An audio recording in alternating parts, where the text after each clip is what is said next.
फिरोज शाह तुगलक पूरा हो गया ना? ठीक है। हाँ, नहरों के नाम जो लिखे वो छूटे थे वो लिख लो। नहरें कौन सी कल लिखाई थी ना? दो नहरें, एक उलूग वाही नहर है। हाँ, और दूसरी राजशाही नहर है। उलूग वाही नहर की लंबाई है 150 मील्स। हाँ, और राजवाही नहर की लंबाई है 96 मील। ये नहरों का निर्माण भी इसने कराया है। 96 माइल्स। ठीक है ना? तो इतने सारे निर्माण कार्य कराने के कारण इसको निर्माण शासक कहा गया, लेकिन यह महान शासक नहीं है। ठीक है। अब 1388 में फिरोज शाह तुगलक की मृत्यु हो जाएगी, और उसकी मृत्यु के बाद तुगलक साम्राज्य का वंश धीरे धीरे कमज़ोर होता चला जाएगा, और अंतिम शासक नासरुद्दीन महमूद के समय तैमूर लंग का आक्रमण होगा। उस आक्रमण से जो भी बची कसर थी वो भी पूरी हो जाएगी, और तुगलक वंश का भारत की धरती से हमेशा के लिए अंत हो जाएगा। और तुगलक वंश के बाद कौन बैठेगा गद्दी पर? सैयद वंश। सैयद वंश का संस्थापक खिजर खां। ठीक है। तो फिरोज शाह तुगलक की मृत्यु कब हो रही है? 1388। ये तुगलक वंश का तीसरा शासक है। पहला शासक संस्थापक कौन है तुगलक वंश का? गयासुद्दीन तुगलक। दूसरा शासक मोहम्मद बिन तुगलक 1325 से 1351, और तीसरा शासक फिरोज शाह तुगलक 1351 से 1388। तो अगर पूछा जाए ज्वाला देवी मंदिर को किसने तुड़वाया? फिरोज शाह तुगलक ने तुड़वाया। अगर पूछा जाए बेगमपुरी की मस्जिद का निर्माण किसने करवाया? फिरोज शाह तुगलक। काली मस्जिद का निर्माण किसने कराया? खिड़की मस्जिद का निर्माण किसने कराया? 300 नगरों को, नए नगरों को किसने बसाया? जौनपुर शहर की स्थापना किसने की? किसके नाम पर? अपने बड़े भाई, चचेरे बड़े भाई के जौना खां के नाम पे, और जौना खां ही मोहम्मद बिन तुगलक है। तो अगर पूछा जाए और क्या पूछ सकते हैं फिरोज शाह तुगलक के बारे में? हाँ, निर्माण विभाग, कल्याणकारी कार्य। कल्याणकारी कार्य में उसने दासों के लिए कार्य वो विभाग बनवाया, जिसका नाम क्या है? दीवाने बंदगान। ठीक। उसने पेंशन विभाग खुलवाया, जिसका नाम है दीवाने इश्तियाक। उसने रोजगार दफ्तर खुलवाया, और अपने साम्राज्य में बेरोजगारों को रोजगार दिलाने का काम किया। फिर उसने दीवाने खैरात खुलवाया। उसने दारुल सफ़ा खाना खुलवाया, यानी वो अपने साम्राज्य में जो भी रोगी हैं, वृद्ध हैं, उनको मुफ्त में शिक्षा, स्वास्थ्य सेवाएं भी प्रदान करेगा। तो निर्माण कार्य और उसके कल्याणकारी कार्य ही पूछे जाएंगे, क्योंकि फिरोज शाह तुगलक महान शासक नहीं है, मतलब साम्राज्य को विस्तार करने वाला शासक नहीं है। साम्राज्य का विस्तार जो होना था हो चुका, अब साम्राज्य क्या होगा? श्रिंक होगा। क्योंकि फिरोज शाह तुगलक का जो पूरा समय है वो किस पर चला गया? अपने आप को प्रूव करने में कि मैं मुस्लिम हूँ। दूसरा, जनता के कल्याण में और कल्याणकारी कार्यों को बनाने में। इसका साम्राज्य विस्तार की ओर ज़्यादा ध्यान नहीं था। तो इसके टोटल कितने अभियान किए इसने? 2। पहला अभियान ये कहाँ कर रहा है? कांगड़ा अभियान कर रहा है 1355 में, और 1355 कांगड़ा अभियान करके उसने ज्वाला देवी मंदिर का नष्ट करवा दिया। फिर दूसरा अभियान कर रहा है बंगाल का। बंगाल का जब अभियान कर रहा है तो उस समय नुसरत शाह शासक है, और वो अपनी राजधानी लखनऊ पर बैठा हुआ है। लेकिन जैसे ही फिरोज शाह तुगलक का आक्रमण होगा, वो अपनी रातों रात राजधानी लखनऊ से ट्रांसफर करके कहाँ चला जाएगा? पांडवा। इस वजह से इसका दूसरा अभियान असफल हो गया था। ठीक है। तो एक अभियान की, 2 अभियान किए, एक सफल हुआ और दूसरा असफल हो गया। ऐसे में साम्राज्य विस्तार वाला नेता या शासक नहीं है। ठीक है। 1388 में जब इसका अंत होगा, फिरोज शाह तुगलक की मृत्यु के बाद तुगलक वंश श्रिंक होने लगेगा। क्या होने लगेगा? सिकुड़ने लगेगा, है ना? और 4 शासक, इसके बाद कितने शासक बैठेंगे गद्दी पर? 5। हाँ, 5 शासक। जैसे फिरोज शाह तुगलक के बाद गद्दी मिलेगी गयासुद्दीन तुगलक सेकंड को। ये गद्दी पर बैठेगा सिर्फ 1 साल के लिए, 1 साल से भी कम साल के लिए, 1388 से 89। ठीक है। इसको फिरोज शाह तुगलक के दास ही गद्दी पर बैठा लेंगे। क्यों? क्योंकि दास फिरोज शाह तुगलक के प्रति बहुत ज़्यादा लॉयल हैं। दासों के कल्याण के लिए, इधर देखो, दासों के कल्याण के लिए फिरोज शाह तुगलक ने एक विभाग बनाया। कौन सा? दीवाने बंद खान। यानी दासों के लिए काम कर रहा है ये व्यक्ति, तो दास भी इसके प्रति लॉयल होंगे कि नहीं होंगे? इस वजह से फिरोज शाह तुगलक के पोते, कहीं पोता लिखा है कहीं पुत्र लिखा है, जिसका नाम गयासुद्दीन तुगलक है, इसको गद्दी दे दी जाएगी। लेकिन बहुत कम कम चीज़ें पढ़नी है इसके बारे में, ठीक है। लेकिन एक इसका अमीर है जिसका नाम है जुंदा, रुकनुद्दीन जुंदा। क्या नाम है? 6, 7, 8 महीने की गद्दी प्राप्त करने के बाद एक अमीर सरदार रुकनुद्दीन जिंदा इसको मार देगा। तो क्या काम किया इसने? कुछ नहीं किया, बस फिरोज शाह तुगलक के बाद गद्दी प्राप्त की और इतिहास में कुछ समय के लिए अमर हो गए। आज हम क्यों पढ़ रहे हैं? अगर इसको गद्दी ना मिलती तो क्यों पढ़ते? तो बस इसलिए पढ़ो कि फिरोज शाह तुगलक के बाद ये गद्दी पर बैठा था। डेथ हो गई कब? 89 में। किसने मारा? जुंदा ने। नेक्स्ट शासक कौन आया? अबू बकर शाह।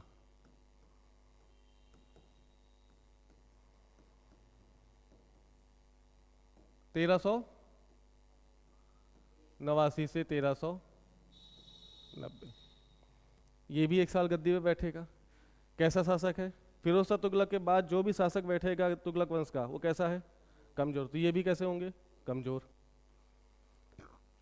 जब ये कमजोर होंगे तो इसकी कमजोरी का फायदा इस साम्राज्य में अमीर और सरदार उठाएंगे कि नहीं उठाएंगे? यानी तुगलक वंश में जो अमीर शक्तिशाली हो गए हैं, जो सरदार शक्तिशाली हो गए, वो इसको उठाने का प्रयास करेंगे और अपने किसी व्यक्ति को बैठाने का प्रयास करेंगे। 2, 4, 5, 6 महीने बाद इसको भी गद्दी से उतार दिया गया। महत्वपूर्ण क्या है? आपको बस याद रहना चाहिए, फिरोज शाह तुगलक के बाद शासकों का अगर क्रम आ जाए पूछने को तो आप वो कर लें। कुछ किया नहीं, ठीक है। इसके बाद कौन आएगा? अबू बकर शाह के बाद कौन आएगा?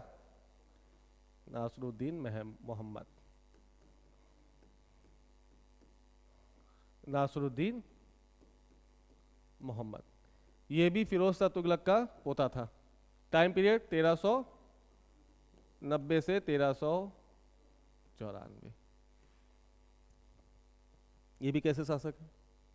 ये 4 वर्ष सिर्फ गद्दी पर बैठे रहेंगे, इसके अलावा कुछ भी नहीं करेंगे। इनके खिलाफ भी अमीर और सरदार क्या करते रहेंगे? विद्रोह करते रहेंगे और हर सफल प्रयास करेंगे कि कैसे नासरुद्दीन मोहम्मद को गद्दी से उतार दिया जाए। आगे बात सुनिए, क्या इंपॉर्टेंट है? तो अगर कुछ होता है इंपॉर्टेंट हम लिखाते हैं, कुछ किया ही नहीं तो क्या कराएंगे हम? बस तुम्हें क्रम याद रहेगा, यही बहुत बड़ी बात है। नेक्स्ट शासक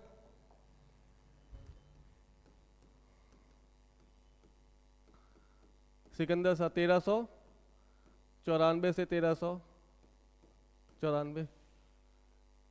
नहीं, 6 महीने 7 महीने का इतिहास क्यों इंपॉर्टेंट होगा और हमें क्यों पढ़ना है? कुछ है ही नहीं, बस तुम्हें नाम याद होगा कि सिकंदर शाह किस वंश का शासक है? तुगलक वंश का। इसके ये 7वें नंबर का शासक है ना, गयासुद्दीन तुगलक, मोहम्मद बिन तुगलक, फिरोज शाह तुगलक, गयासुद्दीन तुगलक सेकेंड, अबू बकर, नासरुद्दीन मोहम्मद, और ये 7वें नंबर का शासक है। ये 7वें नंबर का शासक सत्ता संघर्ष में फंस जाएगा। किसमें? सत्ता की चाहत किसको है? इसके उत्तरवर्ती शासक जिसका नाम क्या है? नासरुद्दीन महमूद। हाँ या ना? नासरुद्दीन महमूद कहेंगे कि मैं गद्दी पे बैठूंगा और ये कहेंगे कि मैं गद्दी पे बैठूंगा। 8वां शासक है नहीं है? देखो, सिकंदर शाह और नासरुद्दीन महमूद के बीच सत्ता को लेकर संघर्ष हो जाएगा। अरे यार देख लो, हम सही लिखते हैं, ऐसा कुछ नहीं है। सत्ता संघर्ष होगा, इस सत्ता संघर्ष में सिकंदर शाह की डेथ हो जाएगी और एक नया शासक बनकर सामने हमारे नासरुद्दीन महमूद आ जाएंगे। तो सबसे अंतिम शासक और 8वां शासक कौन? नासरुद्दीन महमूद। टाइम पीरियड 1394 से 1412 या 1414। कुछ किताब 12 लिख रही है, कुछ किताब 14 से 14 लिख रही है। 12 के बाद जिसने 12 लिखा है, जिस किताब ने, जिस इतिहासकार ने 12 लिखा है, उस इतिहासकार ने 2 साल को दिल्ली खाली छोड़ दी। दिल्ली की गद्दी पर कोई नहीं बैठा। क्यों नहीं बैठा, वो कुछ अलग चीज़ होगी, लेकिन कुछ इतिहासकार क्या करें, 1394 से 1414 के बीच ये अंतिम शासक है, इसको हराकर खिज्र खां सैयद वंश की स्थापना कर देगा। मेरी बात समझे? तो ये 20 साल का इतिहास क्योंकि शासन कर रहा है, तो उसमें कुछ चीज़ें इंपॉर्टेंट हो जाएंगी।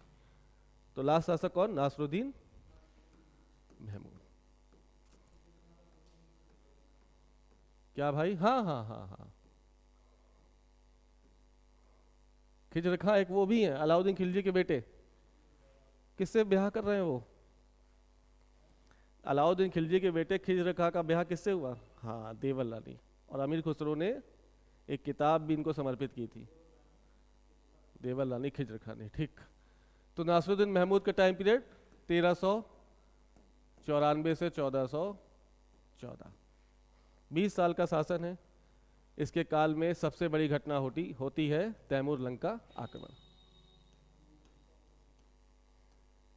नाम सुना है? तैमूर लंग भारत में आया 1398, डेट भी याद रखो, 11 दिसंबर। यानी शासन गद्दी पर बैठने के 4 वर्ष बाद उसको भयानक मंगोल आक्रमण का सामना करना पड़ा। तैमूर लंग किसके शासन काल में आया, ये क्वेश्चन पूछा जाएगा, पूछा गया है। नासरुद्दीन महमूद किस वंश का शासक है? तुगलक वंश। तुगलक वंश के अंतिम शासक के काल में भारत में तैमूर लंग का आक्रमण हुआ। डेट 11 दिसंबर 1398। मंगोल, ये बैक्टीरिया से आएगा, अभी बताते हैं।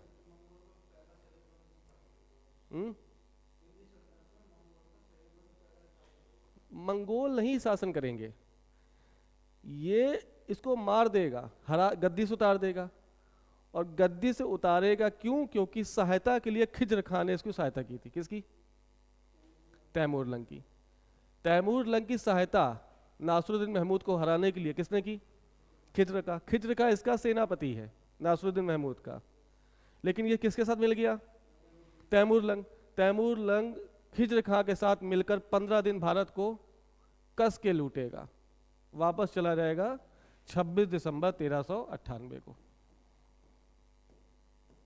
इस लूट में सहायता किसने दी? खिज्र खां ने। तो तैमूर लंग वापस चला जाएगा, लेकिन वो कहेगा कि इसके बाद जब गद्दी खाली होगी तो गद्दी किसके नाम पे होगी? खिज्र खां। इसीलिए कई बार देखा गया, मतलब तुम पढ़ोगे जब, तो खिज्र खां को सैयद वंश का वास्तविक संस्थापक नहीं कहा गया। ये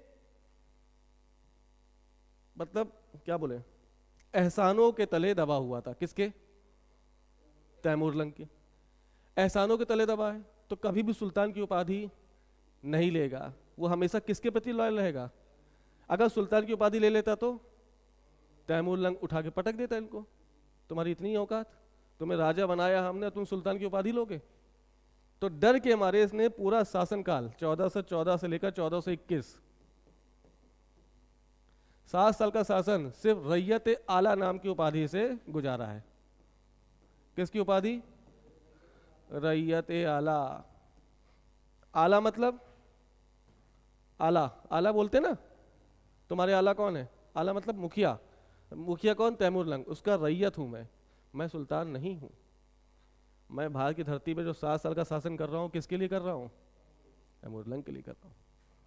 तो वास्तविक संस्थापक ये नहीं है। इसके बाद खिज्र खां के बाद मुबारक शाह गद्दी पर बैठेगा। मुबारक शाह वास्तविक संस्थापक है, क्योंकि तैमूर लंग के बाद इसका बेटा शाहरुख। तैमूर लंग के लड़के का नाम क्या है? शाहरुख। इसकी मृत्यु हो जाएगी। इसकी मृत्यु के बाद ये गद्दी पर बैठेगा। कहां पर? बैक्टीरिया में, अफगानिस्तान। और खिज्र खां दोनों के प्रति लॉयल रहेगा, चाहे वो तैमूर लंग हो चाहे वो शाहरुख हो। इसलिए उसने कभी भी सुल्तान की उपाधि धारण नहीं की थी। कौन सी उपाधि ली है? और ये कई बार पूछा गया, रैयत आला की उपाधि किसकी है? कहानी की तरह याद रखोगे तो चीजें याद रहेंगी, है ना? समझ गए? आगे चले। कहाँ तुम भटका दिए हमको यार, ये हम पढ़ा क्या बता क्या रहा था? अच्छा ये ठीक, 15 दिन जब उसने खूब लूटा फिर भारत चला गया, ठीक है। यानी तैमूर लंग के आक्रमण के बाद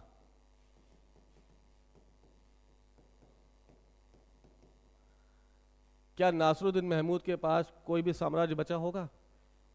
नहीं होगा ना। पूरा तुगलक साम्राज्य छोटे छोटे उसमें राज्यों में विभाजित हो गया, छोटी छोटी रियासतें आ गई, और नासरुद्दीन महमूद का साम्राज्य दिल्ली से पालम तक ही सिमट के रह गया। दिल्ली से, दिल्ली कहाँ है और पालम कहाँ है? पालम कहाँ है? अरे भगवान, इतना बड़ा साम्राज्य होता है तो फिर कमजोर होता है कि शक्तिशाली होता है ये? पालम भी दिल्ली में, पालम हवाई अड्डा, याद आया? तो दिल्ली से दिल्ली, मतलब इसका साम्राज्य दिल्ली से शुरू हुआ, दिल्ली में ही खत्म हो गया। लगभग 7 किलोमीटर का साम्राज्य। 7 किलोमीटर के राज्य पर राजा का जो राज करेगा वो राजा होगा क्या? सुल्तान कैसा था? नाम मात्र का। और ये स्टैंड में पूछा गया किस किस राजा के बारे में ये कहा गया कि उसका साम्राज्य दिल्ली से पालम तक है? आंसर क्या होगा? नासरुद्दीन महमूद। कौन है ये? तुगलक वंश का अंतिम शासक, ठीक है। क्या हुआ? हो गया ना। हाँ, तो बस 15 दिन की लूट। इंपॉर्टेंट ये, तैमूर लंग आया भारत में, आक्रमण किया और भारत को लूट कर चला गया। इस तैमूर लंग की सहायता भारत में किसने की? खिज्र खां ने। और जब खिज्र खां ने सहायता की तो इसके एहसान तले खिज्र खां को वो पूरी गद्दी दे गया। किसके बाद? जब नासरुद्दीन महमूद की मृत्यु होगी तो दिल्ली की गद्दी अब सैयद वंश के हाथों में आ जाएगी।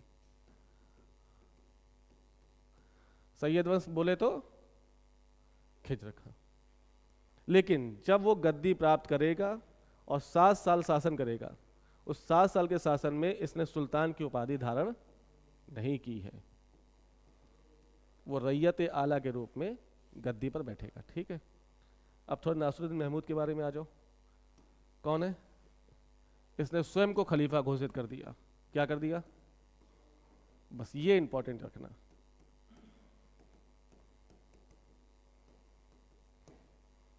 तो पहले बताओ कि स्वयं को खलीफा और किसने घोषित किया है?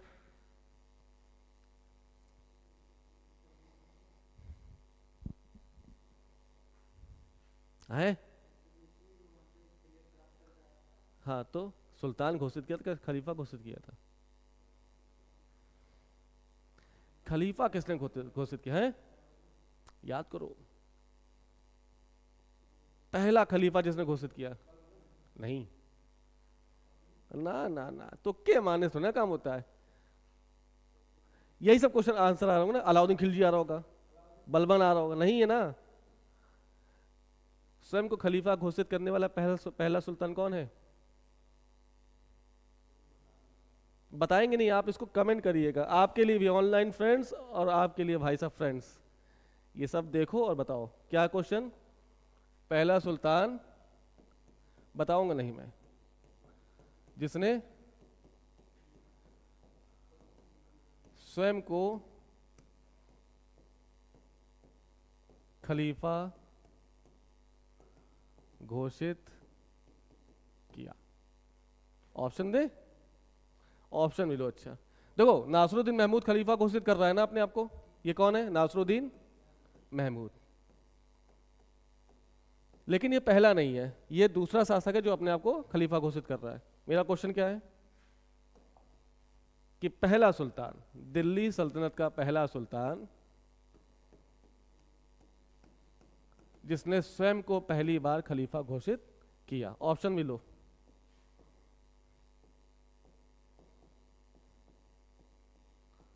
जलालुद्दीन खिलजी,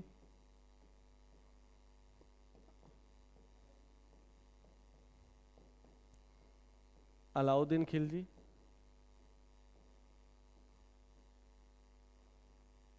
सी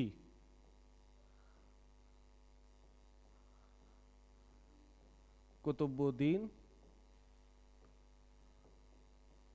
मुबारक शाह खिलजी,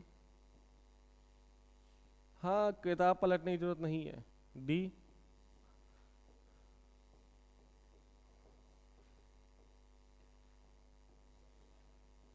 कुतुबुद्दीन ऐबक। गलत है। अब इसको कमेंट करना, आज जाके किताबें पलटना, ठीक है? ये हमने तुम्हें पढ़ाया भी है, ठीक है ना? चलो इसका आंसर दीजिए कमेंट करके, ठीक है?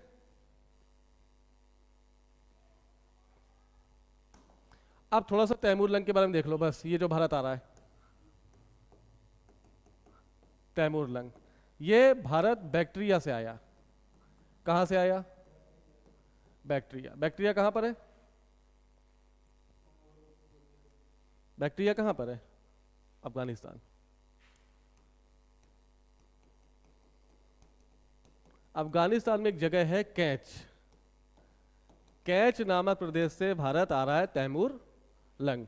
भारत जब प्रवेश किया तब वो डेट थी 11 दिसंबर 1398। तैमूर लंग को लंग समझ रहे हो ना क्यों कह रहे हैं?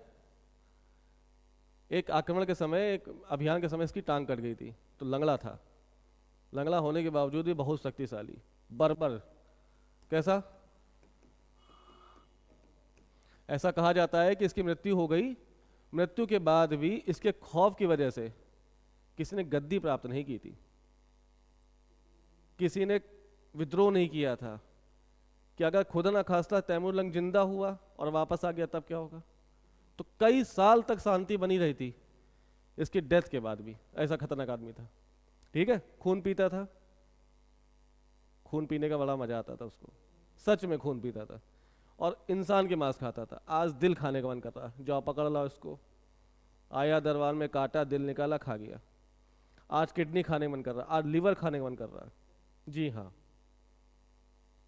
तो ऐसा व्यक्ति था। कैसा खौफ होगा सोचो, उस साम्राज्य, उसके साम्राज्य में खौफ कैसा होगा इसका? कोई निकलता ही नहीं होगा ना उसके सामने। बलबन से भी 10 गुना ज्यादा खतरनाक। तो जब इसकी डेथ हुई तो इसके बाद भी इसके काल में विद्रोह हो ही नहीं रहे। सबके मन में खौफ है अभी भी कि अगर खुदा न खास्ता वापस आ गया तब मेरा क्या होगा। तो सब सन्नाटा खींचे बैठे हैं। जब डेथ हुई, अच्छा, आने से पहले 11 दिसंबर 1398 को ये भारत आया। बुलाया किसने? खिज्र खान ने, कि भाई साहब तुगलक वंश का जो अंतिम शासक है वो बहुत कमजोर है, आइए और भारत को लूट लीजिए। इनका उद्देश्य क्या है? बर्बर जातियों का उद्देश्य क्या है? इनको शासन संभालना नहीं है, इनको सत्ता नहीं प्राप्त करनी है, इन्हें सिर्फ और सिर्फ धन लूटना है और सामने वाले साम्राज्य को नष्ट करना है। तो जब आया तो 15 दिन में उसने पूरी तरह से नासरुद्दीन महमूद के साम्राज्य को नष्ट कर दिया और खूब सारा धन लूटकर वापस चला गया। क्योंकि खिज्र खान ने उसकी सहायता की थी, इस वजह से उसने कहा कि नासरुद्दीन महमूद की बाद गद्दी आपको मिल जाएगी। और जैसे मिली, सैयद खिज्र खान ने सैयद वंश की स्थापना कर दी। तो सैयद वंश का संस्थापक कौन है? खिज्र का। लेकिन सैयद वंश का वास्तविक संस्थापक कौन है? तो ये नहीं है, मुबारक शाह है इसका दूसरा शासक, ठीक है? ये खिज्र खां अपने जीवन के काल तक 1414 से लेकर 1421 तक कभी भी सुल्तान की उपाधि धारण नहीं करेगा। ये हमेशा लॉयल रहेगा किसके प्रति? तैमूर लंग के प्रति, जब तक तैमूर लंग जिंदा है। और तैमूर लंग की मृत्यु के बाद जब इसका बेटा शाहरुख गद्दी पर बैठेगा तो शाहरुख के प्रति भी खिज्र खां हमेशा लॉयल रहेगा। ये डर था उसका। किसका? तैमूर लंग का। उसे ये लग रहा था खिज्र खां को कि अगर आ गया तब क्या होगा, और हमको यहां सुल्तान की उपाधि देख ली उसने तो सत्यानाश कर देगा मेरा। इस वजह से उस डर के खौफ से उसने कभी भी अपने आप को सुल्तान घोषित नहीं किया। बराबर है? हाँ, वो खाना वाना पका के नहीं खा रहे हैं, वो आदमी खा रहे हैं। वो किसी खेत से निकल रहे हैं तो कच्चे गेहूं उठा के खा जा रहे हैं, हाथ में घोड़े की लगाम पकड़ी और दोनों हाथ, मतलब मुंह से, और दोनों हाथों से निकाले बाली और खा गए। तो ऐसा खतरनाक आदमी का तुम्हारे ऊपर अटैक करेगा, आधे तो तुम वैसे ही मर जाओगे ना। यही होता था उनके साथ। मंगोल आक्रमणकारी बहुत ज्यादा बर्बर और बहुत ज़्यादा शक्तिशाली थे।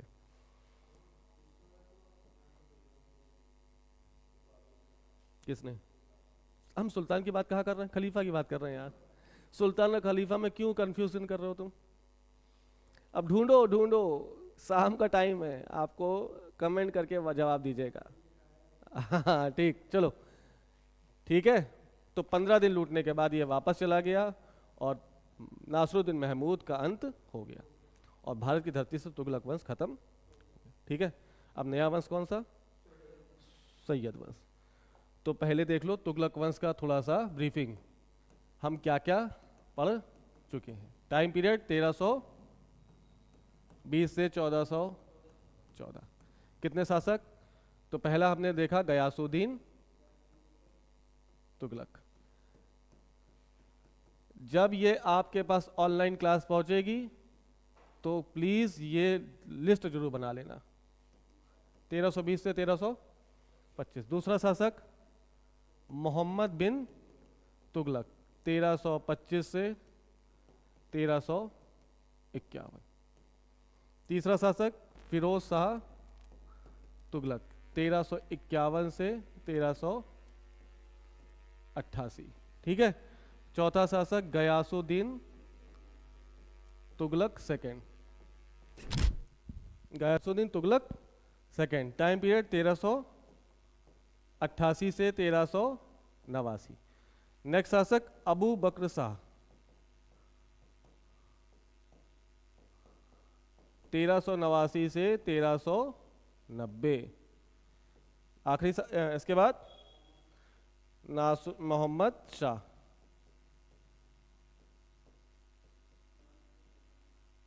1390 से 1394। कहाँ 89 बोल रहे हो तुम? फिर सिकंदर शाह, इसका टाइम पीरियड 6-7-8 महीने का, 1394। और आखिरी शासक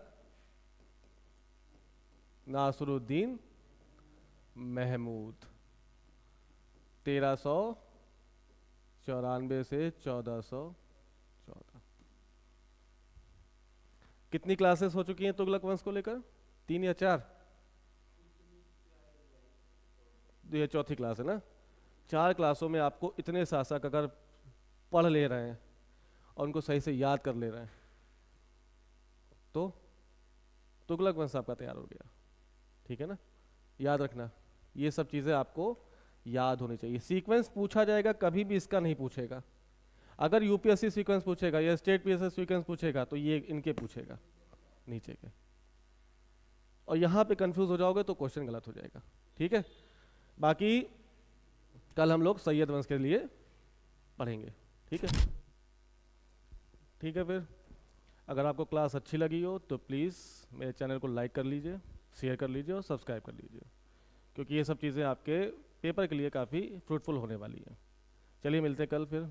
धन्यवाद, बाय।